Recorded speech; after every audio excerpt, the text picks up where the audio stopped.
Hello students, हमारा आज का टॉपिक है कंट्रोल स्टेटमेंट्स।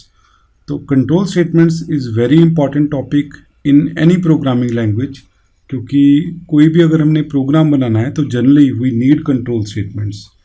तो आज के इस सेशन में हम कंट्रोल स्टेटमेंट की इंट्रोडक्शन करेंगे and in the subsequent videos we will discuss all the control statements one by one with appropriate programmes.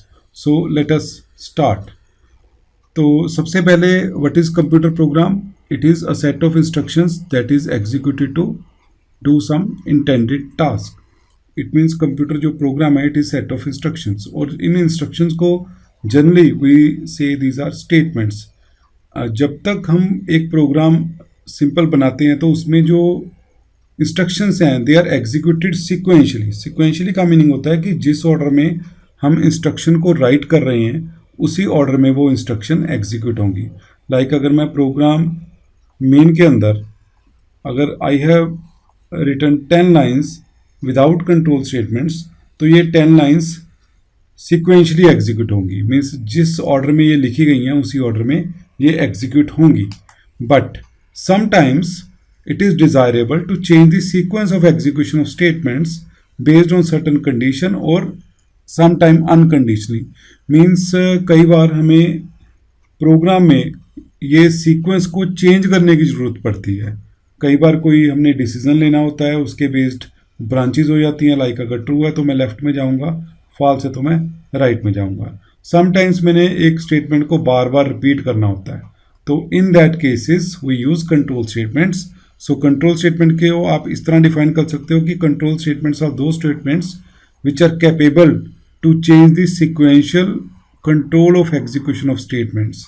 These are known as control statements. So अगर हम क्लासिफिकेशन की बात करें तो control statements can be divided into 3 categories. One are called branching और decision making statement, another are called looping और iterative statements, इनको repetitive statements भी बोला जाता है, and third are known as jump control statements.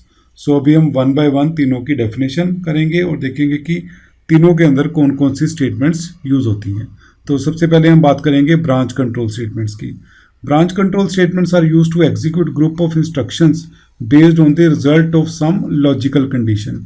It means हम कोई ना कोई कंडीशन इसमें चेक करेंगे और उस कंडीशन के रिजल्ट के बेस पे हम कोई एक्शन लेंगे, and in that's why these are also known as decision making statements.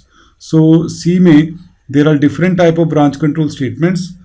तो हम we will discuss 4 statements in this.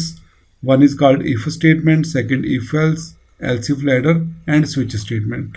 Like अगर मैं आपको सिंपल एग्जांपल दूँ, सपोज मैंने एक्स और वाई में से चेक करना है विच वन इज ग्रेटर, तो I can write if X is greater then Y. If true I will take one action that x is greater, if it is false I will take another action that y is greater। तो इन चारों का syntax, इन चारों के flow charts and with appropriate programs वो हम subsequent videos में discuss करेंगे। तो today we will do only introduction. Then second होती है लूप कंट्रोल स्टेटमेंट्स। तो लूप कंट्रोल स्टेटमेंट्स तब यूज होंगी जब हमने कुछ इंस्ट्रक्शंस को नंबर ऑफ टाइम्स रिपीट करना होगा। That's why these are also known as repetitive statements. Now जो रेपिटेशंस होती हैं कई बार तो हमें प्रोग्राम के बिगिनिंग में पता होती हैं कि कितनी रेपिटेशन होगी। लाइक अगर मैं कह रहा हूँ कि मैंने 2 का टेबल लिखना है अप टू 10, तो आई नो कि मेरे को 10 बार कैलकुलेशन करनी पड़ेगी। 2 1s आर 2 से लेके 2 10s आर 20 तक। बट समटाइम्स मेरे को स्टार्टिंग में पता नहीं होगा कि मैंने लूप कितनी बार रन करवानी है, बट मेरे को टारगेट कंडीशन पता होगी। लाइक अगर मैं कहूँ कि I am inputting the number, और मैंने नंबर तब तक इनपुट करने जब तक यूज़र क्या है कोई नेगेटिव नंबर इनपुट नहीं करेगा। जैसे कोई नेगेटिव नंबर इनपुट करेगा तब मैंने वो इनपुट लेनी बंद कर देनी है। तो इसके बेस के ऊपर we can have 3 type of loops. वो 3 टाइप ऑफ लूप्स क्या हैं? That are while statement, do while statement and for loop.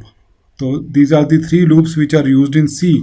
And आप कोई भी लूप यूज करें, उस लूप के जनरली 2 पार्ट्स होते हैं। 2 पार्ट्स क्या हैं? One is called body of loop, जिसके अंदर हमने एक्शन लिखना होता है कि हम क्या एक्शन लेंगे अगर लूप चलेगी, and second is called control statement. Control statement में we generally write the test condition, अगर वो टेस्ट कंडीशन ट्रू होगी only then loop is going to run.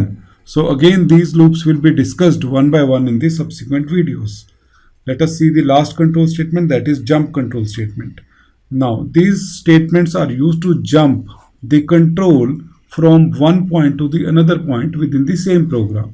तो लाइक अगर मेरा एक प्रोग्राम 50 लाइन्स का है तो बेस्ड ऑन सम कंडीशन अगर मैंने लाइन नंबर 3 से सीधा लाइन नंबर 40 पे जंप करना है और विदाउट एनी कंडीशन जंप करना है तो उस केस में मैं जंप कंट्रोल स्टेटमेंट यूज़ कर सकता हूँ. सो अगेन सी में there are 3 jump control statements. These are break statement, continue statement and go to statements. Again these are going to be discussed in the subsequent videos. So जो मैंने आज आपको इसकी introduction दी है, इसका एग्ज़ाम में एक डिटेल क्वेश्चन भी आ सकता है और सेपरेट क्वेश्चंस भी आते हैं like what are loop control statements, what are branch control statements, और कोई एक स्टेटमेंट भी पूछी जा सकती है like what do you mean by for loop, explain with the help of any example.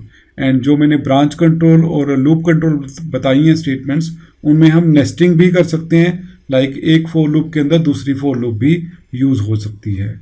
So hopefully आपको ये introduction to the control statements clear हो गया होगा एंड इनकी डिटेल देखने के लिए you can watch the subsequent videos. Thank you and have a nice day.